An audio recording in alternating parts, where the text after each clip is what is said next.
Il existe d'autres façons de connecter Google Sheets à Kobo Toolbox pour importer dynamiquement des données, mais ce connecteur me semble assez pratique et assez facile parce que déjà il a des options qui sont préparées pour Kobo Toolbox que vous pouvez utiliser de manière gratuite. Aujourd'hui, nous allons voir comment connecter Kobo Toolbox à Google Sheets afin d'importer dynamiquement nos données collectées avec Kobo dans une feuille Google Sheets. Et pour cela, nous aurons besoin de nous connecter à notre formulaire dans lequel se trouvent nos données et ensuite d'ouvrir une nouvelle feuille Google Sheets. Lorsque nous ouvrons une nouvelle feuille Google Sheets, nous allons tout simplement partir dans le menu extension et aller dans le module complémentaire et télécharger des modules complémentaires. Nous allons rentrer dans la barre de recherche et puis taper API. Et ensuite, nous allons cliquer sur API Connector. Et dans les différents connecteurs API qui sont là, nous allons prendre ici API Connector qui est là avec ce logo. Et lorsqu'on clique, on va tout simplement installer. Cliquez sur Continuer. Sélectionnez votre compte Gmail et cliquez sur Continuer. Vous aurez un message d'avertissement. Vous cliquez sur Autoriser. Lorsque vous avez cliqué sur Autoriser, vous allez avoir quelques informations. Vous cliquez sur Suivant, puis sur OK. Et après, vous pouvez donc fermer cette fenêtre. Lorsque cela est fait, vous allez aller maintenant dans Extension et désormais, vous allez voir une option qui s'appelle API Connector et vous cliquez sur Open. Lorsque l'API Connector est ouvert, vous cliquez tout simplement sur Create Request ici. Et à partir d'ici, nous allons paramétrer notre connecteur API. À ce niveau, nous allons tout simplement ici au niveau de application, sélectionner l'application à partir de laquelle nous allons importer nos données. Ici, il s'agit de Kobo Toolbox. Je vais défiler en bas. Arrivé au niveau de Kobo Toolbox, vous sélectionnez. Ici, nous allons chercher les tokens et les tokens se trouvent sur notre formulaire Kobo, sur notre compte. Nous allons partir tout simplement au niveau de la lettre ici, là où vous allez trouver les informations sur votre compte, puis rentrer dans paramètres du compte. Et à ce niveau, vous allez partir dans sécurité. Et au niveau de sécurité, vous avez ce qu'on appelle ici une clé API. Donc, vous cliquez sur Display et puis vous sélectionnez tout ce qu'il y a ici, puis vous copiez. Donc, vous copiez l'ensemble des chiffres qui sont là. Et puis, vous venez les coller ici au niveau de token. Donc, je fais clic droit, coller.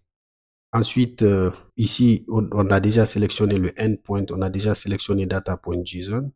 Et au niveau du KPI URL, ici, c'est pour sélectionner le type d'adresse que vous utilisez. Comme vous le savez, il y a deux serveurs publics. C'est soit kf.kobotoolbox.org ou bien le Humanitarian Response qui est désormais devenu ei.kobotoolbox.org. Pour ma part, mes données se trouvent sur le KF, donc je sélectionne KF. On peut le vérifier ici à partir de l'adresse de mon compte, donc c'est KF. Ensuite, on va aller dans Asset UID, donc je clique sur le plus et je vais sélectionner le Asset UID. Ici, c'est l'identifiant de mon formulaire, là où se trouvent mes données. Je retourne donc là où se trouve mon compte, ici. Donc, je reviens sur mon formulaire. Mon Asset UID, lorsque je clique sur mon formulaire, je regarde dans la barre d'adresse ici. Et l'Asset UID, c'est l'ensemble de ces valeurs, de ces chiffres et lettres qui se trouvent au niveau de l'adresse ici. Donc, je copie l'Asset UID, puis je viens le coller à ce niveau. Une fois que cela est fait, je vais maintenant paramétrer la destination de mes données, là où je veux que mes données se trouvent. Donc ici, la destination, je clique tout simplement sur Set Current pour que la cellule A1 ici soit sélectionnée dans la feuille 1 comme la destination de mes données. Ici, je mets un nom à ma requête. Donc je peux tout simplement dire données de terrain, comme il s'agit des données de terrain d'une enquête, fictive d'ailleurs. Donc données terrain, et puis je fais Save.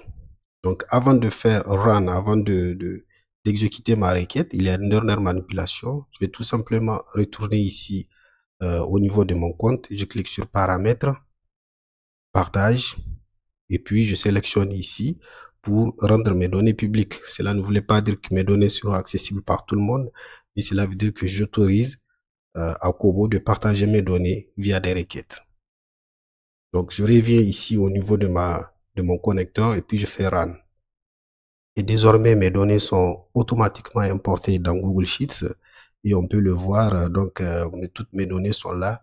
Je peux les formater, les corriger, supprimer les colonnes que je ne vais pas, faire mon analyse, tout ce que je veux donc à partir de Google Sheets. Ma requête est déjà enregistrée. Lorsque je reviens ici donc en haut au niveau de request, je peux voir que toutes les requêtes que j'ai enregistrées sont là. Ici, demo request, c'est juste une démonstration qu'on télécharge directement avec l'API connector. Mais voici surtout ma requête.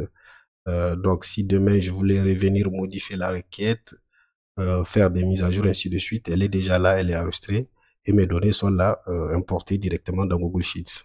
Donc, je peux fermer l'API connector ici et puis mes données sont désormais ici et elles peuvent être enregistrées de manière automatique.